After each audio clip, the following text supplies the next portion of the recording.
আসসালামু আলাইকুম রহমতুল্লাহ। আজকে আমি একজন রাইডারের মনের দুঃখের কথা বলবো। আসলে একজন রাইডারের জীবন কিভাবে চলে। আমি আজকে সারা দিনে 1200 টাকা ইনকাম করছি। এই 1200 টাকা ইনকাম করতে আমার প্রায় 500 টাকার মতো খরচ হয়েছে।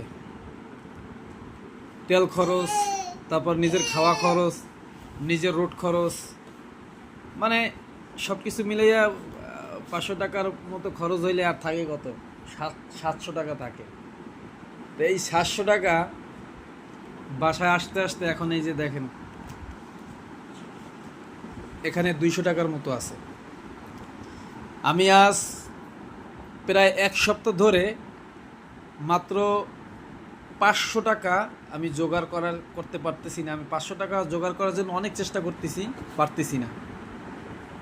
কেন জোগাড় করার জন্য চেষ্টা করতেছি? ওই যে নেট বিল, এই নেট বিল নিতে আইছিল, আমি দিতে পারি নাই।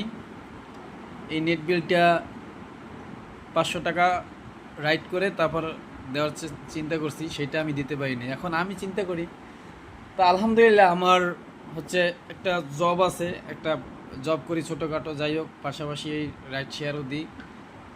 সব কিছু মিলাইয়া আমার চলে টানে টানে, মানে ডাইনেও নাই বামেও নাই, ওই সমান সমান। যে ক টাকা রোডে ইনকাম করে ওই ক টাকা বাসা আসতে আসতেই শেষ। এখন আমি এটাই চিন্তা করি যে একজন রাইডার যে রাইড করে, রাইড শেয়ারিং করে তার সংসার চলে, সম্পূর্ণ তার নির্ভরশীল একটা রাইড শেয়ারিংয়ের উপরে, তার জীবনটা কিভাবে চলে। ঢাকা শহরে বাসা ভাড়া খরচ, তারপর সাংসারিক খরচ, ওষুধের খরচ, মা বাবার খরচ, সন্তানাদির লেখাপড়া খরচ, সব কিছু হিসাব করলে প্রায় 30 থেকে 40 হাজার টাকা সর্বনিম্ন খরচ আছে। এরপরে যে বাইকটা সে চালায়, সেই বাইক সার্ভিসিং খরচ, বাইক তেল খরচ, মোবিল খরচ, মানে এটা তো বাইকের পিছে আরও 5,000 টাকা খরচ আছে মাসে। এখন রোড গাড়ির যে অবস্থা, নাই যাত্রী, তেলের দাম বেশি, সারাদিন রৌদি পুইরা যে কয় টাকা ইনকাম করে বাসা আসতে আসতে নাই। এখন আমি এইটাই চিন্তা করি যে একজন রাইডারের কিভাবে চলে জীবনটা।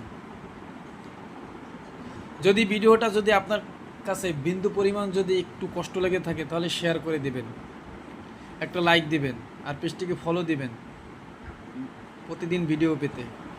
সবাই ভালো থাকবেন, সুস্থ থাকবেন। আর যারা রাইড শেয়ারিং করে, যারা কষ্ট করে সংসার চালায়, জীবিকা